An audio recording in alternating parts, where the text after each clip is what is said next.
Friends, welcome to Priya homestyle Tamil. இன்றைக்கி நம்ம சேனலில் வாழைத்தண்டை வச்சு சூப்பரான சாம்பார் செய்யலாங்க. வாழைத்தண்டு சாம்பார் சல்லுன்னு இருக்குன்னு சொல்லிட்டு ரொம்ப யாரும் விரும்பி செய்ய மாட்டாங்க. பட் இது என்னோட மெத்தடில் நல்லா சூப்பராகவும் டேஸ்ட்டாகவும் செய்கிறேன். பாருங்கள் எப்படி செய்யலான்னு பார்த்துக்கலாம் வாங்க. நான் வாழைத்தண்டு சின்ன சைஸ் வாழைத்தண்டு எடுத்திருக்கேன். அதை இந்த மாதிரி சின்ன சின்ன பீஸாக கட் பண்ணிக்க. பொடி பொடியாக இருக்கக்கூடாது, சின்ன சின்ன பீஸாக மெலிசாக கட் பண்ணி எடுத்து வச்சுக்கணும். குக்கரில் 3 ஸ்பூன் அளவு எண்ணெய் ஊற்றிருக்கேங்க. எண்ணெய் காஞ்சப்புறம் ஒரு அரை ஸ்பூன் அளவுக்கு கடுகு உளுத்தம்பருப்பு போட்டு தாளிச்சுக்கிறோம். கடுகு பொரிஞ்சப்புறம் ஒரு பெரிய சைஸ் வெங்காயத்தை நான் கட் பண்ணி நீட்டாக கட் பண்ணி இதை கூட சேர்த்து நான் வதக்குறேன். சின்ன வெங்காயம் இருந்தாலும் போட்டுக்கலாம், நம்ம பெரிய வெங்காயம் தான் நான் இப்போ போட்டிருக்கேன்.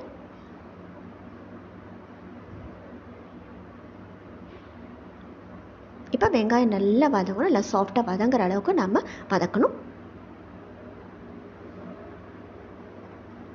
கொஞ்சம் கறிவேப்பிலை சேர்த்துக்கிறேங்க.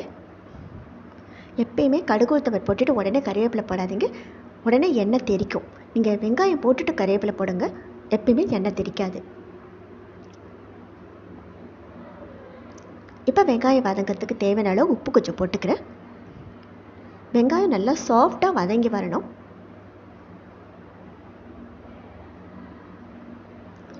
வெங்காயம் வதங்கினப்புறம் நாம் கட் பண்ணி எடுத்து வச்சுருக்க வாழைத்தண்டை இது கூட சேர்த்து நம்ம மிக்ஸ் பண்ணுறோம். வாழைத்தண்டை போட்டு ரொம்ப நேரம் நம்ம வதக்கணும்னு அவசியம் இல்லை, சும்மா அந்த வெங்காயத்தோட கொஞ்சம் மிக்ஸ் பண்ணால் போதும்.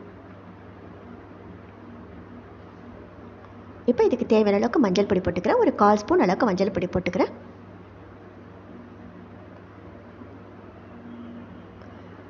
கூடவே ஒரு 1/2 ஸ்பூன் அளவுக்கு மிளகாப்பொடி போடுறேன். ஏன்னா வாழைத்தண்டை கொஞ்சம் சல்லுன்னு இருக்கும், கொஞ்சம் காரமாக இருந்தால் நல்லாயிருக்கும் இந்த சாம்பார். அதுக்காக 1/2 ஸ்பூன் அளவுக்கு நான் சேர்த்துக்கிறேன். சாம்பார் உங்களுக்கு காரம் தேவைப்பட்டால் இன்னும் கூட நீங்கள் காரம் போட்டுக்கலாம், தேவைப்பட்டால் பச்சை மிளகாய் போட்டுக்கலாம், இல்லை காஞ்ச மிளகாய் கூட போட்டு தாளிச்சிக்கலாம். ஆனால் வாழைத்தண்டு சாம்பார் பொறுத்தவரைக்கும் கொஞ்சம் காரம் இருந்தால் தான் நல்லா இருக்கும். பாருங்கள், அந்த மிளகாப்பொடி எல்லாம் சேர்ந்து பச்சை வாசனை போகிற அளவுக்கு நம்ம வதக்கிட்டோம்.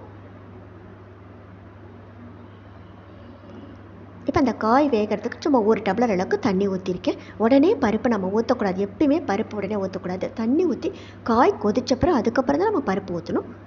நான் பருப்போட ஒரு 3 தக்காளி சேர்த்து வேக வச்சு தனியாக எடுத்து வச்சுருக்கேன். நல்லா கடைச்சி எடுத்து வச்சுருக்கேன். பாருங்கள், பருப்பு தண்ணி தனியாக எடுத்து வச்சுட்டேன். இப்போ இந்த பருப்பை தான் நம்ம மிக்ஸ் பண்ணி வச்சுருக்க சாம்பாரில் ஊற்ற போகிறோம்.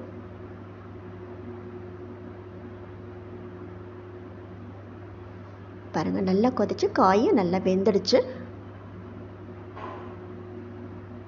இப்போ இது கூட நம்ம எடுத்து வச்சிருக்க பருப்பு தண்ணியை ஊற்றுறோம். தக்காளி வித்து பருப்பு சேர்த்து ஊற்றுறோம். தக்காளி நல்லா கடைஞ்சிருக்கும். தக்காளி அப்படியே முழுசாக தெரியாது. எப்பயுமே நம்ம வெங்காயம் வதக்கும் போது தக்காளி சேர்த்து நான் வதக்க மாட்டேன், பருப்போட வேக வச்சு தான் நான் போடுவேன்.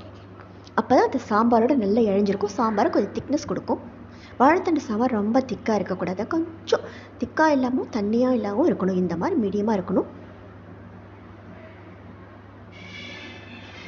சூப்பராக சாம்பார் கொதிச்சு வருது. இப்போ இறக்குற ஸ்டேஜ் ஆகிடுச்சு. கொஞ்சம் பெருங்காயம் போட்டுக்கிறேன்.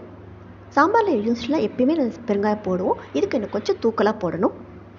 இந்த ஸ்டேஜில் நமக்கு உப்பு தேவைப்பட்டால் இன்னும் கொஞ்சம் கூட சேர்த்து போட்டுக்கலாம்.